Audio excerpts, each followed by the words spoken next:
আরো আস্তে কন্যা সুবহানাল্লাহ। মাটির ভিতর থেকে কোরআনের আওয়াজ আসতেছে। সাহাবী ডাক দিয়ে বলে, নবী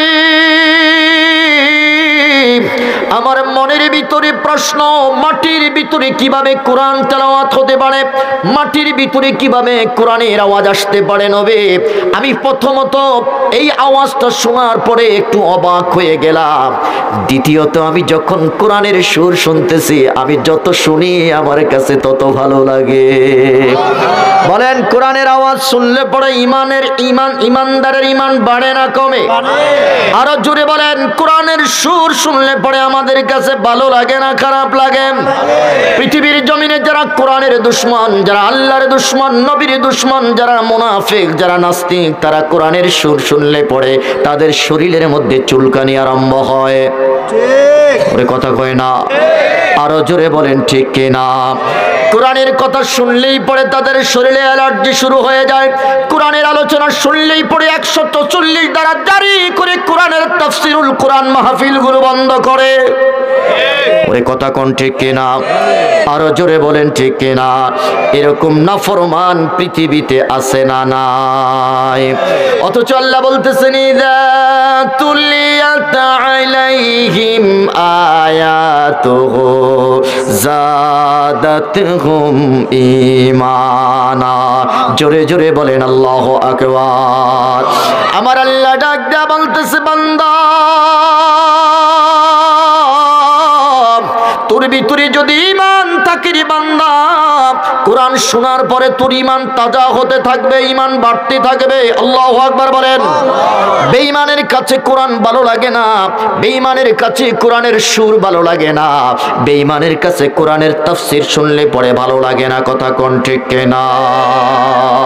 আমি জানতে চাই এই জমিনটা কার? আল্লাহ। আওয়াজ করে বলেন জমিন কার? এই জমিনে হুকুম চলবে কার? দুনিয়ার কোন রক্ত চক্ষুকে ভয় করা যাবে না, দুনিয়ার কোন পাতি নেতার সামনে মাথা নত করা যাবে না। মুসলমান জীবন যাবে তো ঈমান যাবে না। কথা বলেন ঠিক কিনা? জীবন যাবে, আমাদের কোনোদিন ঈমান যাবে না। আমরা কোরআনের কথা বলবো, কোরআনের পক্ষে লড়বো, আল্লাহর জমিনে কোরআনের দিন কায়েম করব। কথা কোন ঠিক কিনা? রাজি আছেন? পরিসরে কিছু কথা বলে আপনাদের কাছ থেকে বিদায় নেব। আল্লাহ আমাকে বলার, প্রত্যেককে শোনার এবং আমল করার মতো তৌফিক দান করুন। জোরে বলেন আমিন। সূরাটির নাম সূরাতুল মুলক।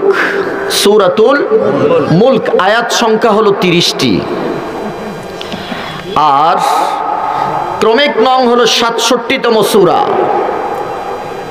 এই সূরাতে আল্লাহ রাজত্বের উপরে আলোচনা করেছেন, অর্থাৎ পৃথিবীর রাজত্ব যারা পরিচালনা করে, পৃথিবীতে যারা রাজত্বের চেয়ারে বসে, তারা কিভাবে এই চেয়ারে বসে तमाम পৃথিবীটা পরিচালনা করবেন, আল্লাহ সেই দিক নির্দেশনা দিয়েছেন। সুবহানাল্লাহ বলেন।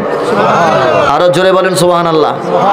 অনেকেই বলে যে ইসলামে রাজনীতি নাই। আমরা তো রাজনীতি করি না, আমরা মহারাজের নীতি অনুসরণ করি। কথা কোন না? রাজাদের মহারাজকে আল্লাহ। এত আস্তে কইলেন, জোরে বলেন রাজাদের মহারাজকে।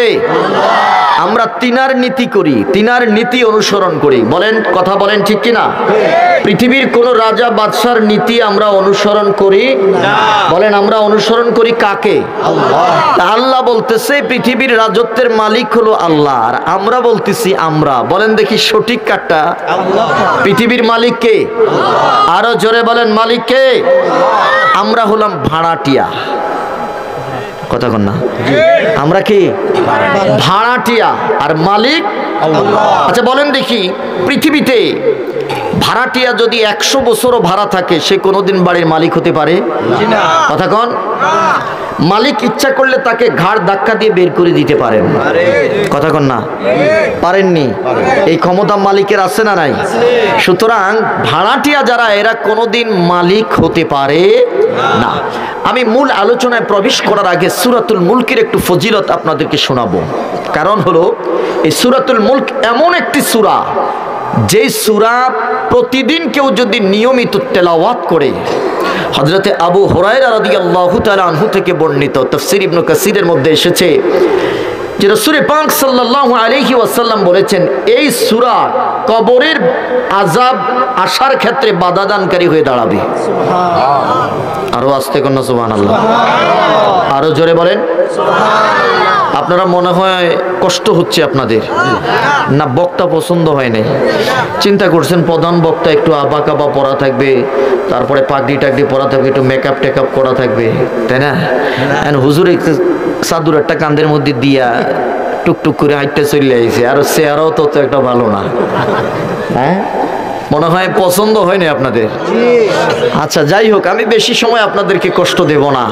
বলেন দেখি, এমন একটা সূরা আমরা পাইলাম বা আজকে আলোচনা শুনবো, যেই সূরা কবরের আযাব আসতে গেলে বা আসতে চাইলে এটা বাধা হয়ে দাঁড়াবে। এরকম একটা সূরা আমাদের দরকার আছে না নাই? আরো জোরে বলেন আছে না নাই? আমার রাসূল এই সূরা না পড়ে ঘুমাইতে যাইতেন না। আরো আস্তে কোন সুবহানাল্লাহ। বন্ধুরা আমার, বাবারা,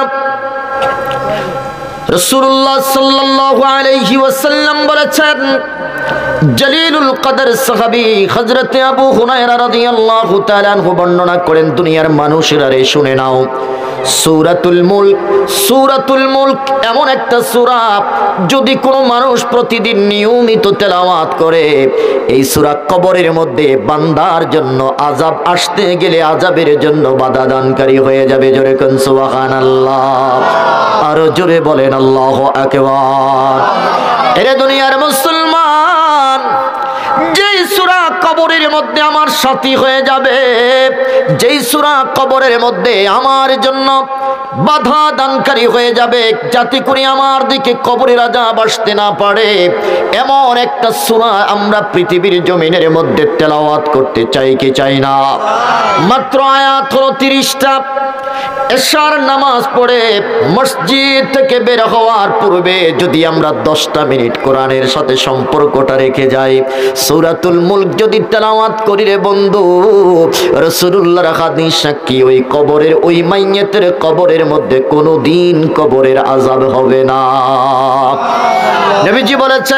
নবীজি বলেছেন মানিআতুম মিন আযাবিল কবর, সূরাতুল মুলক কবরের আযাবের ক্ষেত্রে বাধা দানকারী হয়ে দাঁড়াবে।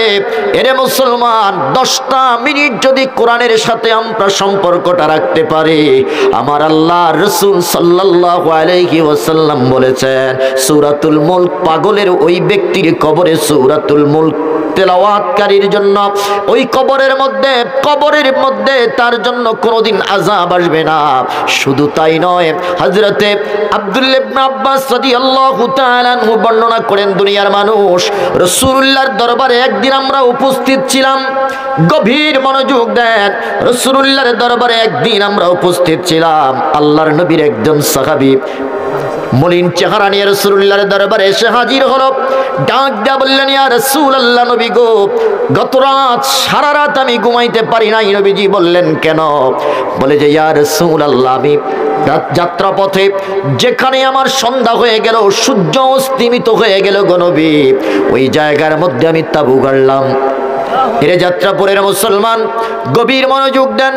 নবীজির সাহাবী ডাক দেয়া বলতেছে, নবী, আমি আমার তাঁবুটা গাড়লাম, রাত্রি যখন হয়ে গেল, সন্ধ্যা যখন ঘনীভূত হয়ে গেল, তাঁবুর ভিতরে আমি মাগরিবের নামাজ আদায় করলাম, এশার নামাজ আদায় করলাম।